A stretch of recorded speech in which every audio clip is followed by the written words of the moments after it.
আসসালামু আলাইকুম। আজকে আমি একটা স্পেশাল মাছ ভুনা করে দেখাচ্ছি, আশা করি আপনাদের ভালো লাগবে।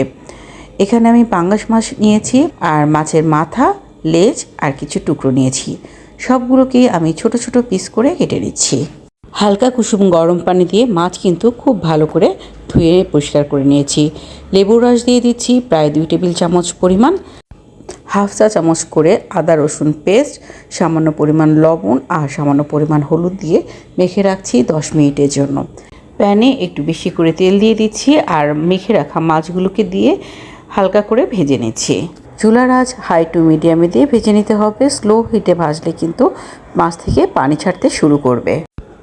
মাছগুলোকে অন্য পাত্রে উঠিয়ে রাখছি আর ওই তেলে দিয়ে দিচ্ছি 2টা তেজপাতা, সামান্য পরিমাণ পেঁয়াজ আর তেজপাতা তেলের ভিতরে ভেজে একটা ঘ্রাণ বের হবে তখন দিয়ে দিচ্ছি বাটা পেঁয়াজ, স্বাদ মতো লবণ, ধনিয়া এবং জিরার গুঁড়ো, সামান্য হলুদের গুঁড়ো, লাল মরিচ দিয়ে দিচ্ছি একটু বেশি করে, কিছুটা জিরা কম মনে হচ্ছিলো আরও কিছুটা জিরা গুঁড়ো দিয়ে দিচ্ছি।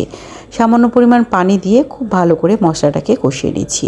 মশলা ভালো করে কষিয়ে নেওয়া হয়ে গেলে এতে কিছুটা পানি দিয়ে দিচ্ছি আর ভেজে তুলে রাখা মাছগুলো দিয়ে দিচ্ছি।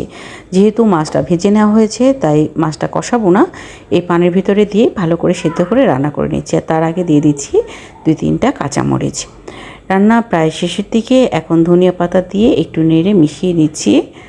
2-1 মিনিট দমে রাখার পর নামিয়ে পরিবেশন করছি দারুণ মজার মাছের ভুনা। শোল, টাকি, বাইন, বেলে এ ধরনের মাছও এইভাবে রান্না করলে কিন্তু খুবই মজা লাগে।